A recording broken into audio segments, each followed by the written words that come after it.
ಅಮೃತ ಅವರೇ, ನಿಮ್ಮ ಮುಖದಲ್ಲಿ ಇಷ್ಟೊಂದು ಸಂತೋಷನ ನಾನು ನೋಡೇ ಇರಲಿಲ್ಲ.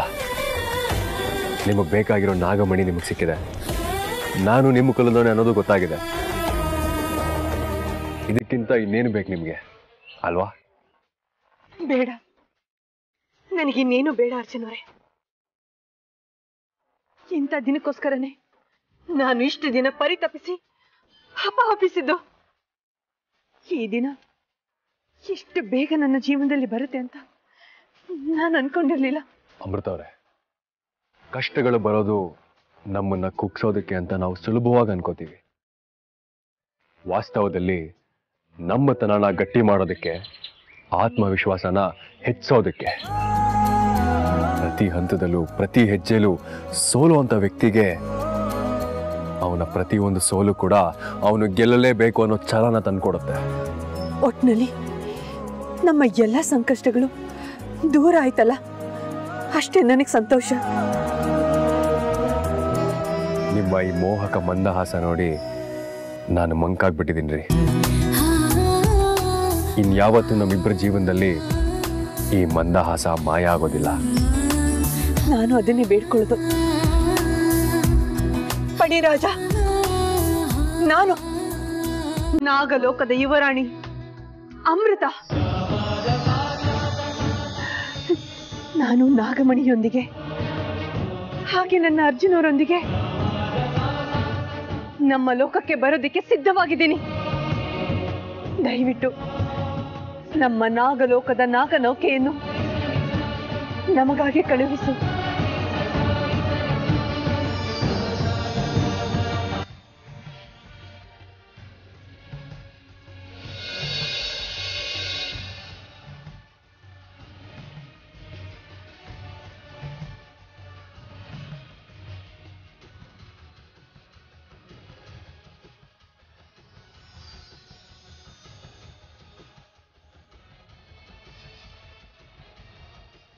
ಬನ್ನಿ.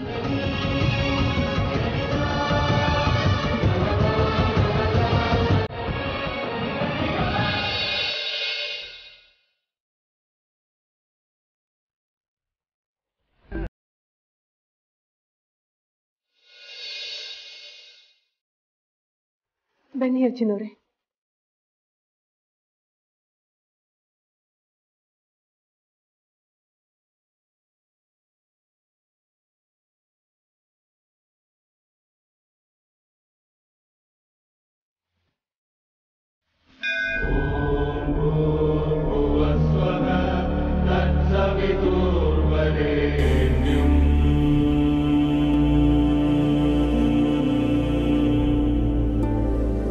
ಪರಮಾತ್ಮ, ಪಶ್ಚಾತ್ತಾಪಕ್ಕಿಂತ ಪ್ರಾಯಶ್ಚಿತ್ತ ಬೇರೆ ಯಾವುದೂ ಇಲ್ಲ ಅಂತ ದೊಡ್ಡವರು ಹೇಳ್ತಾರೆ. ಈಗಾಗಲೇ ನಾವು ತುಂಬ ಮನಸ್ಸುಗಳನ್ನ ನೋಯಿಸಿದ್ದೀವಿ. ಅವ್ರ ಮನಸ್ಸುಗಳಿಗೆ ಎಷ್ಟು ನೋವು ಅನುಭವಿಸಿದ್ದೀವಿ, ಅದಕ್ಕಿಂತ ಹೆಚ್ಚಾಗಿ ಈಗ ನಮ್ಮ ಮನಸ್ಸು ನೋವು ಅನುಭವಿಸ್ತಾ ಇದೆ. ಅರ್ಜುನ್ ಅಮೃತ ನಮ್ಮ ಮನೆಗೆ 2 ಕಣ್ಣುಗಳಿದ್ದ ಹಾಗೆ. ಈಗ ಅವ್ರ ಮನೆಯಿಂದ ಹೊರಗಡೆ ಹೋದ್ಮೇಲೆ ನಮ್ಮ ಮನೇನೂ ಖಾಲಿ, ನಮ್ಮ ಮನಸ್ಸುಗಳು ಖಾಲಿಯಾಗಿದೆ ತಂದೆ.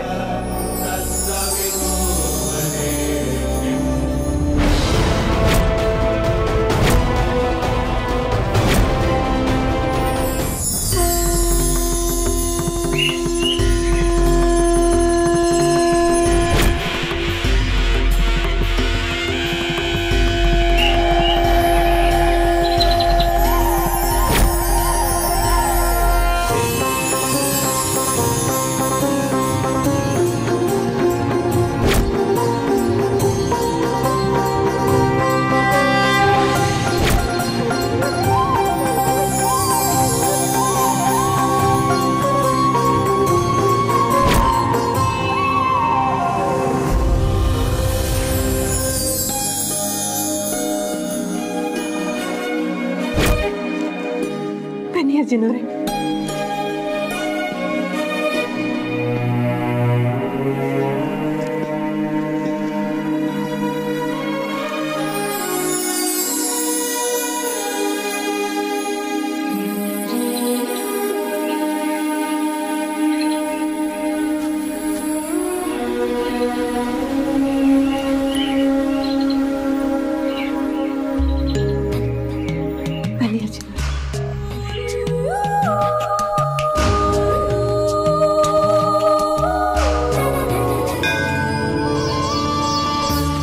ನಾನು ಸಿದ್ಧಿ ಪುರುಷ. ನಿನ್ನಿಂದ ನಾನು ಹೇಗೆ ಸತ್ನೋ ಹಾಗೆ ಆ ಶಂಕರನ ಕೃಪೆಯಿಂದ ಮತ್ತೆ ಬದುಕಿದನು. ಗುರುಗಳೇ, ದಯವಿಟ್ಟು ನನ್ನನ್ನು ಕ್ಷಮಿಸಿ. ನಾಗಮಣಿನ ವಶಪಡಿಸ್ಕೋಬೇಕು ಅನ್ನೋ ಅಜ್ಞಾನದಲ್ಲಿ ಮನುಷ್ಯತ್ವನ ಮರೆತು ರಾಕ್ಷಸತ್ವ ಮೆರೆದ್ಬಿಟ್ಟೆ. ಆ ವಿಧಿನೇ ನಿನ್ನ ಹೀಗೆ ಆಡಿಸಿದೆ. ಆಗಿದ್ದಾಗೋಯ್ತು. ಈಗ ಎಲ್ಲ ಸುಖಾಂತಿ ಆಯ್ತಲ್ಲ. ಇನ್ನು ಯಾರಿಗೂ ನೋವು ಕೊಡದೆ ಇದ್ದ ಹಾಗೆ ನೆಮ್ಮದಿಯಿಂದ ಬದುಕು. ಸರಿ ಗುರುಗಳೇ, ನೀವು ಹೇಳ್ದಾಗ ಬದುಕ್ತೀನಿ.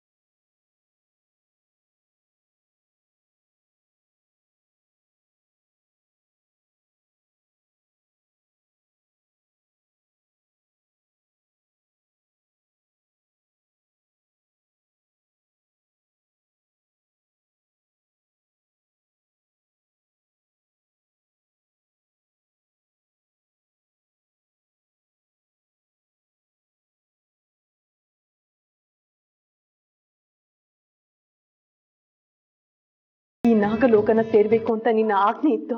ಅದೇ ಸಮಯಕ್ಕೆ ಸೇರಿದೆ. ನಾಗಮಣಿ ಮತ್ತೆ ನಾಗಲೋಕಕ್ಕೆ ಸೇರುತ್ತೋ ಇಲ್ವೋ ಅನ್ನೋ ಆತಂಕದಲ್ಲಿದ್ದೆ. ಆದ್ರೆ ನನ್ನ ಆತಂಕನ ನೀನು ನೀಗಿಸ್ಬಿಟ್ಟೆ. ನಾಗಲೋಕದಿಂದ ನಾಗಮಣಿ ದೂರ ಆಗೋದಕ್ಕೆ ನಮ್ಮ ಕುಟುಂಬನೇ ಕಾರಣ ಅನ್ನೋ ಅಪವಾದ ನನ್ನ ಮೇಲೆ ಶಾಶ್ವತವಾಗಿ ಉಳಿದೋಗುತ್ತೆ ಅನ್ನೋ ಭಯ ನನ್ನನ್ನ ಕಾಡ್ತಾ ಇತ್ತು. ಆ ಭಯನು ನೀನು ನೀಗಿಸ್ಬಿಟ್ಟೆ. ನಿನಗೆ ಎಷ್ಟು ಕೃತಜ್ಞತೆ ಹೇಳಿದ್ರು ಕಡಿಮೆನೆ.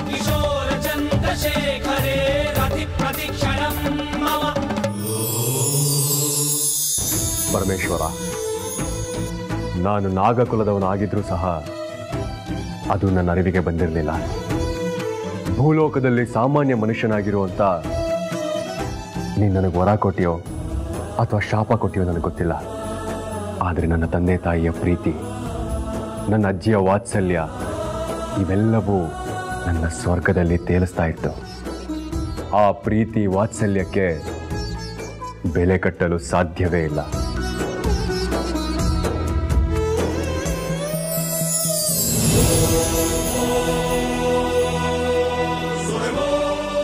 ಅರ್ಜುನರೇ, ನಾವು ಮತ್ತೆ ನಮ್ಮ ನಾಗಲೋಕಕ್ಕೆ ಬಂದಿದ್ದು ತಾಯಿಯ ಮಡಿಲಿಗೆ ಬಂದಾಗ ಅನಿಸ್ತಾ ಇದೆ.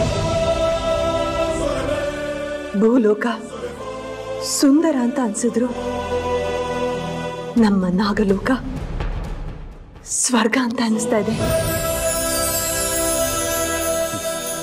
ಅದೇನೋ ಸತ್ಯ ಅಮೃತ ಅವರೇ.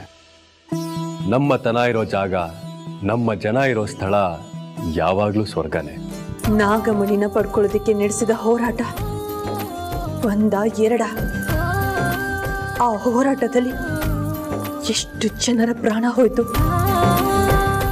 ಶೇಷ, ಸಹಸ್ರಕಾಳರು, ಭೈರವ, ಶತ್ರುಘ್ನವರ್ಮ ಎಲ್ಲರೂ ಹತರಾಗೋದ್ರು. ಇಷ್ಟೆಲ್ಲ ಕಷ್ಟ ನಷ್ಟಗಳ ನಡುವೆನು ನಮ್ಮ ಲೋಕದ ಉಸಿರಾಗಿರೋ ಈ ನಾಗಮಣಿ ನಮ್ಮ ಲೋಕಕ್ಕೆ ಬಂತಲ್ಲ, ಅದೇ ನನಗೆ ಸಂತೋಷ. ಆದರೆ ನನಗೆ ಸಮಾಧಾನವಿಲ್ಲ. ಯಾಕೆ? ಈ ನಾಗಮಣಿ ಪಡ್ಕೊಳ್ಳೋ ಹೋರಾಟದಲ್ಲಿ ನಾನು ನಿಮ್ಗೆ ಯಾವ ಸಹಾಯನೂ ಮಾಡ್ಲಿಲ್ವಲ್ಲ. ನೀವು ನನಗೆ ಸಹಾಯ ಮಾಡಲಿಲ್ಲ ಅಂತ ಯಾರು ಹೇಳಿದ್ರು? ಯಾರು ಯಾಕೆ ಹೇಳಬೇಕು? ನಾನೇ ಹೇಳ್ತಾ ಇದ್ದೀನಲ್ಲ. ನೀವು ಅನ್ಕೊಂಡಿರೋದು ತಪ್ಪು. ನಾನು ಎಷ್ಟೋ ಸಲ ಅಪಾಯದಲ್ಲಿದ್ದಾಗ ಆ ದೈವಿ ನಾಗರೂಪದಲ್ಲಿ ಬಂದು ಕಾಪಾಡಿದ್ದು ನೀವೇ ತಾನೆ. ಅದೆಲ್ಲವೂ ಪರೋಕ್ಷವಾಗಿ ತಾನೆ, ಪ್ರತ್ಯಕ್ಷವಾಗಿ ಅಲ್ವಲ್ಲ. ಪ್ರತ್ಯಕ್ಷವಾಗಾದ್ರೂ ಪರೋಕ್ಷವಾಗಿ ಆದ್ರೂ ಸಹಾಯನೇ ಅಲ್ವಾ? ಹಾಗೆ ಹೇಳೋದು ನಿಮ್ಮ ದೊಡ್ಡ ಗುಣ ಅಮೃತ ಅವರೇ. ನನ್ನ ದೊಡ್ಡ ಗುಣ ಅಲ್ಲ ಅರ್ಜುನವರೇ. ಸಂಗಾತಿಯಾಗಿ ನೀವು ನಿಮ್ಮ ಕರ್ತವ್ಯನ ನಿಭಾಯಿಸಿದ್ದೀರಾ.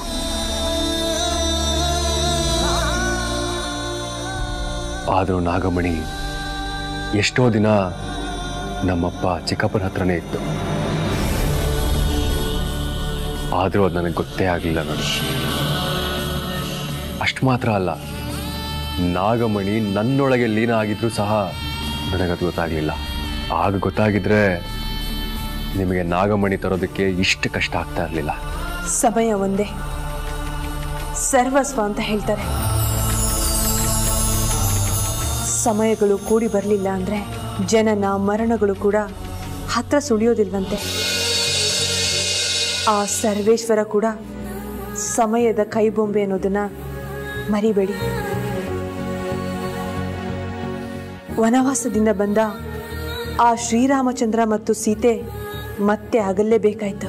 ತ್ರಿಲೋಕ ನಾಯಕ ಆ ಶ್ರೀಕೃಷ್ಣ ಕೂಡ ಶಮಂತಕ ಮಣಿನ ಕದ್ದ ಅನ್ನೋ ಆರೋಪನ ಹೊರಲೇಬೇಕಾಯ್ತು. ಬಜರಂಗ ಬಲಿ ಹನುಮಂತ ಕೂಡ ಸೀತಾಮಾತೆ ಸಿಗಲ್ಲ ಅಂತ ನಿರಾಶೆಯಲ್ಲಿ ಆತ್ಮಹತ್ಯೆಗೆ ಆಲೋಚನೆ ಮಾಡಿದ್ರು. ಇದಕ್ಕೆಲ್ಲ ಯಾರ ಕಾರಣ? ಯಾರೂ ಅಲ್ಲ. ಇದಕ್ಕೆಲ್ಲ ಕಾರಣ ಸಮಯ, ಸಂದರ್ಭಗಳು. ವಿಧಿಯ ಮುಂದೆ ಆ ವಿಧಾತನೇ ತಲೆ ಬಾಗ್ತಾನೆ ಅಂದಮೇಲೆ ಇನ್ನು ನಾನು ನೀವು ತಲೆ ಬಾಗದೇ ಇರೋದಕ್ಕಾಗತ್ತಾ? ನೀವು ಹೇಳ್ತಿರೋದು ಸತ್ಯ ಅಮೃತ ಅವರೇ. ನಿಮ್ಮನ್ನ ಪಡ್ಕೊಳ್ಳೋದಕ್ಕೋಸ್ಕರ ನಾನು ತುಂಬಾ ಹೋರಾಟ ಮಾಡಿದ್ದೀನಿ. ಆಗಿರೋದನ್ನೆಲ್ಲ ಮರ್ತು ಹೋಗೋಣ. ಮುಂದೆ ಆಗ್ಬೇಕಾಗಿರೋದನ್ನ ನೆನೆಯೋಣ. ನನ್ನ ಮನದರಸಿ ಹೇಳಿದ ಮೇಲೆ ಇಲ್ಲ ಅನ್ನೋದಕ್ಕಾಗತ್ತಾ? ನೀವು ಹೇಳಿದಾಗೆ ಆಗ್ಲಿ ರಾಣಿ. ಓಹ್ ಅಲ್ಲ, ಮಹಾರಾಣಿ. ಭೂಲೋಕದ ಹುಡುಗಾಟಿಕೆ ನೀವಿನ್ನೂ ಬಿಟ್ಟಿಲ್ಲ ಅಲ್ವಾ? ಅದು ಹುಡುಗಾಟಿಕೆ ಅಲ್ಲ, ರಸಿಕತೆ. ಆಯ್ತು ಆಯ್ತು, ನಾನು ಹೋಗಿ ಪೂಜೆಗೆ ಪುಷ್ಪಗಳನ್ನ ತಗೊಂಡು ಬರ್ತೀನಿ.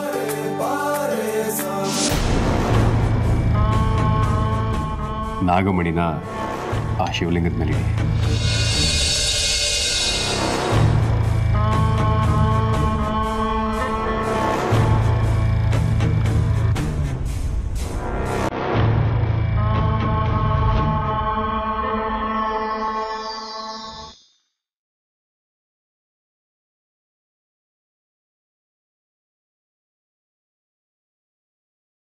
ನಾನು ಪೂಜೆಗೆ ಸಿದ್ಧವಾಗಿ ಬರ್ತೀನಿ.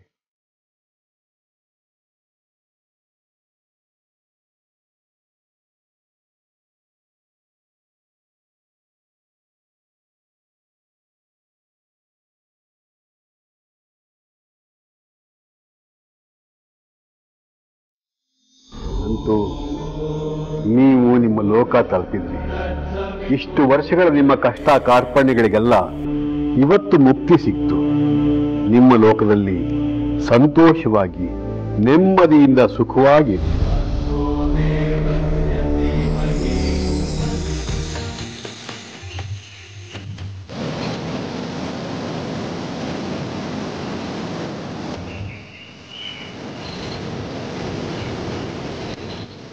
ಏನು ನಾನು ಈ ಲೋಕಕ್ಕೆ ಮಹಾರಾಣಿಯಾಗಿ ಇರ್ಬೇಕಾಗಿರೋಳು.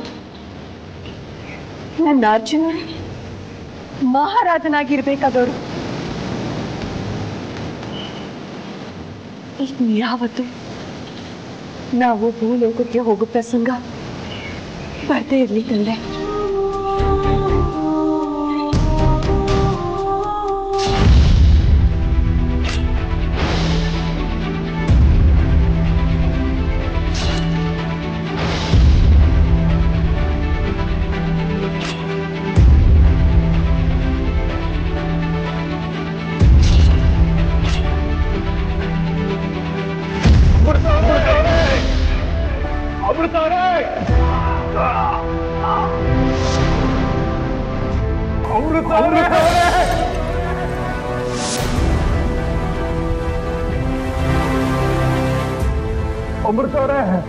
ಇದು ನನ್ನ ಅರ್ಜುನ ಧ್ವನಿ. ಯಾರ ಬೆನ್ನು ಚೂರಿ ಚುಚ್ಚಿದ್ರು ಮೋಸ ಮಾಡಿದ್ರು. ಬನ್ನಿ ಬರ್ತಾರೆ. ಅರ್ಜುನವ್ರೆ ಅರ್ಜುನವ್ರೆ ಅರ್ಜುನವ್ರೆ ಅರ್ಜುನವ್ರೆ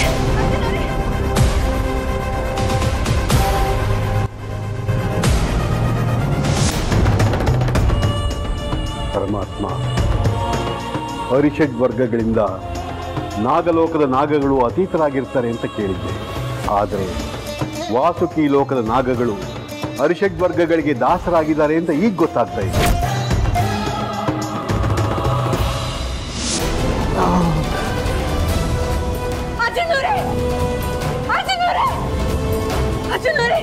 ಏನಾಯ್ತು ನಿಮ್ಗೆ? ಅರ್ಜುನವ್ರೆ, ಯಾರು ಯಾರು ನಿಮ್ಮನ್ನ ಈ ಸ್ಥಿತಿ ತಂದಿದ್ದು? ನಿಮ್ಮನ್ನ ಈ ಸ್ಥಿತಿಗೆ ತಂದವರು ನರನಾಗಿದ್ರು, ನಾಗನಾಗಿದ್ರು, ಯಕ್ಷ, ರಾಕ್ಷಸ, ಕಿನ್ನರ, ಕಿಂಪುರುಷ, ಗಂಧರ್ವನಾಗಿದ್ರು, ಸುರನಾಗಿದ್ರು, ಅಸುರನಾಗಿದ್ರು, ನಾಗಲೋಕದಲ್ಲಿದ್ರು, ಭೂಲೋಕದಲ್ಲಿದ್ರು, ದೇವಲೋಕದಲ್ಲಿದ್ರು. ಬಿಡಲ್ಲ ಅವ್ರನ್ನ. ಅಡಗಿದ್ರು, ಎಲ್ಲೇ ಉದುಕಿದ್ರು, ಹುಡುಕಿ ಹುಡುಕಿ ಪ್ರಹಾರ ಮಾಡಿ ಸಂಹಾರ ಮಾಡ್ತೀನಿ. ಇದು ಆ ಆದಿಶೇಷನ ಮೇಲಾಣೆ. ಇದು ನಮ್ಮ ಪ್ರೀತಿಯ ಮೇಲಾಣೆ ಅರ್ಜುನರೇ. ಇದು ಸಾಕ್ಷಾತ್ ಪದ್ಮನಾಭನ ಮೇಲಾಣೆ. ಇದು ಸಾಕ್ಷಾತ್ ಪರಶಿವನ ಮೇಲಾಣೆ.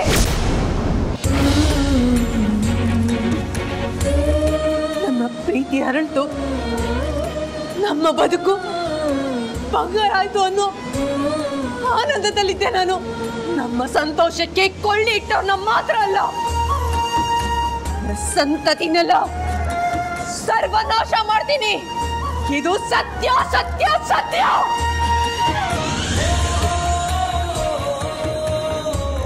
ಅರ್ಜುನವ್ರೆ, ಹೇಳಿ, ಯಾರು ಯಾರು ನಿಮ್ಮನ್ನ ಈ ಸ್ಥಿತಿ ತಂದಿದ್ದು?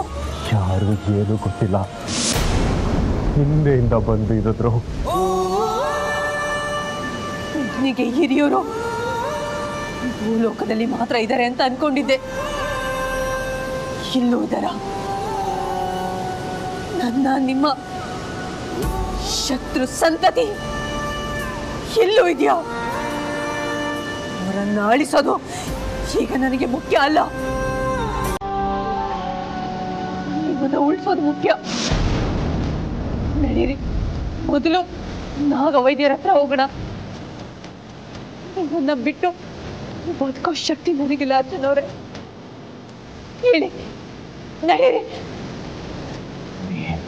ನಾಗಮಣಿ ನಾಗಮಣಿ ನಾಗಮಣಿಗೆ ಏನಾಯ್ತು?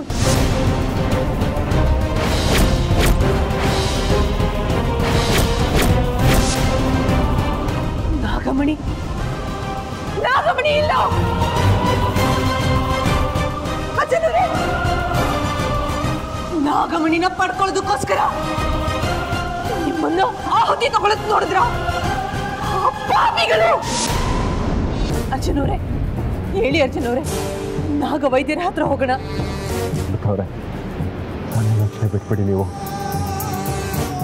ನಿಮ್ಮ ಲೋಕದ ಸ್ವತ್ತಾದ ನಾಗಮಣಿನ ನಾಗಲೋಕದಿಂದ ಹೋಗದೆ ಇರೋ ಹಾಗೆ ನೋಡ್ಕೊಳ್ಳಿ. ನನಗೆ ನಾಗಮಣಿನ ಮುಖ್ಯ, ನೀವು ಮುಖ್ಯ. ನಿಮ್ಮನ್ನ ಬಿಟ್ಟು ನಾನು ಎಲ್ಲೂ ಹೋಗೋದಿಲ್ಲ. ನಾಗಮಣಿನ ಕದ್ದಿರೋರು ಇಲ್ಲಿಂದ ಇಷ್ಟು ಬೇಗ ಹೋಗಿರೋದಕ್ಕೆ ಸಾಧ್ಯ ಇಲ್ಲ. ನಿಮ್ಮನ್ನ ಉಳಿಸೋದ ಮೇಲೆ ನನ್ನ ಆಳಿಸ್ತೇನೆ. ಅಮೃತವರೇ,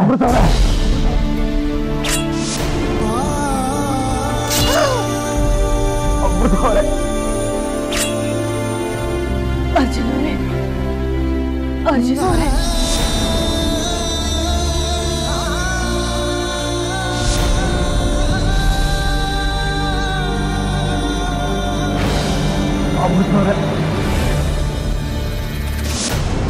ಪರಮಾತ್ಮ, ಆದಿನ ಬರೆದವನು ನೀನೇ, ಅಂತ್ಯನ ಬರೆದವನು ನೀನೇ. ಜನನ ಮರಣಗಳಿಗೆ ನರರು, ಸುರಾಸುರರು, ಕಿನ್ನರ, ಕಿಂಪುರುಷರು, ಯಕ್ಷರು, ನಾಗಗಳು ಸಹ ಅತೀತರಲ್ಲ. ಹಾಗೆ ಅಮೃತ ಅರ್ಜುನ ಸಹ. ಒಂದರ ಅಂತ್ಯ ಮತ್ತೊಂದರ ಆರಂಭ ಅನ್ನೋದು ನಿನ್ನ ಸೃಷ್ಟಿಯ ನಿಯಮ. ಕಾಮ, ಕ್ರೋಧ, ಲೋಭ, ಮೋಹ, ಮದ, ಮತ್ಸರ ನಮ್ಮ ಲೋಕದಲ್ಲಿ ಇಲ್ಲ ಅನ್ಕೊಂಡಿದ್ದೆ. ಆದ್ರೆ ಅದೇ ರಾರಾಜಿಸ್ತಿದೆ ಅಂತ ನನಗೀಗ ಗೊತ್ತಾಯ್ತು. ಅದನ್ನ ಮೆಟ್ಟಿ ನಿಂತು ನಾಗಮಣಿ ಕದ್ದವರ ಹುಟ್ಟು ಅಡಗಿಸ್ಲಿಲ್ಲ ಅಂದ್ರೆ ನಾನು ವಾಸುಕಿ ವಂಶದ ನಾಗಿಣಿನೇ ಅಲ್ಲ. ಅಳಿವು ಅನ್ನೋದು ದೇಹಕ್ಕೆ ಮಾತ್ರ, ಆತ್ಮ ಕಲ್ಲ. ನನ್ನ ಆತ್ಮಕ್ಕೆ ನೀವ್ಯಾರು ಅನ್ನೋದು ಗೊತ್ತಾಗಿದೆ. ನಾನು ಮತ್ತೆ ಹುಟ್ಟುತ್ತೀನಿ. ನೀವು ನನ್ನ ಅರ್ಜುನವ್ರನ್ನ ಹೇಗೆ ಆಹುತಿ ತಗೊಂಡ್ರೋ ಅದಕ್ಕಿಂತ ಘೋರವಾಗಿ ನಾನು ನಿಮ್ಮನ್ನ ಆಹುತಿ ತಗೋತೀನಿ. ನಾಗಮಣಿನ ಮತ್ತೆ ನಮ್ಮ ನಾಗಲೋಕಕ್ಕೆ ತಂದೆ ತರ್ತೀನಿ. ಇದು ಆ ಸೂರ್ಯನಷ್ಟೇ ಸತ್ಯ. ಇದು ಈ ನಾಗಿಣಿಯ ಶಪಥ. ಇದು ಈ ಅಮೃತಳ ಶಪಥ. ನಾನು ಮತ್ತೆ ಬರ್ತೀನಿ. ಬಿಡಲ್ಲ, ನಿಮ್ಮನ್ನ ಯಾರನ್ನು ಬಿಡಲ್ಲ. ಈ ನಾಗಿಣಿ ಮತ್ತೆ ಬರ್ತಾಳೆ. ಅರ್ಜುನ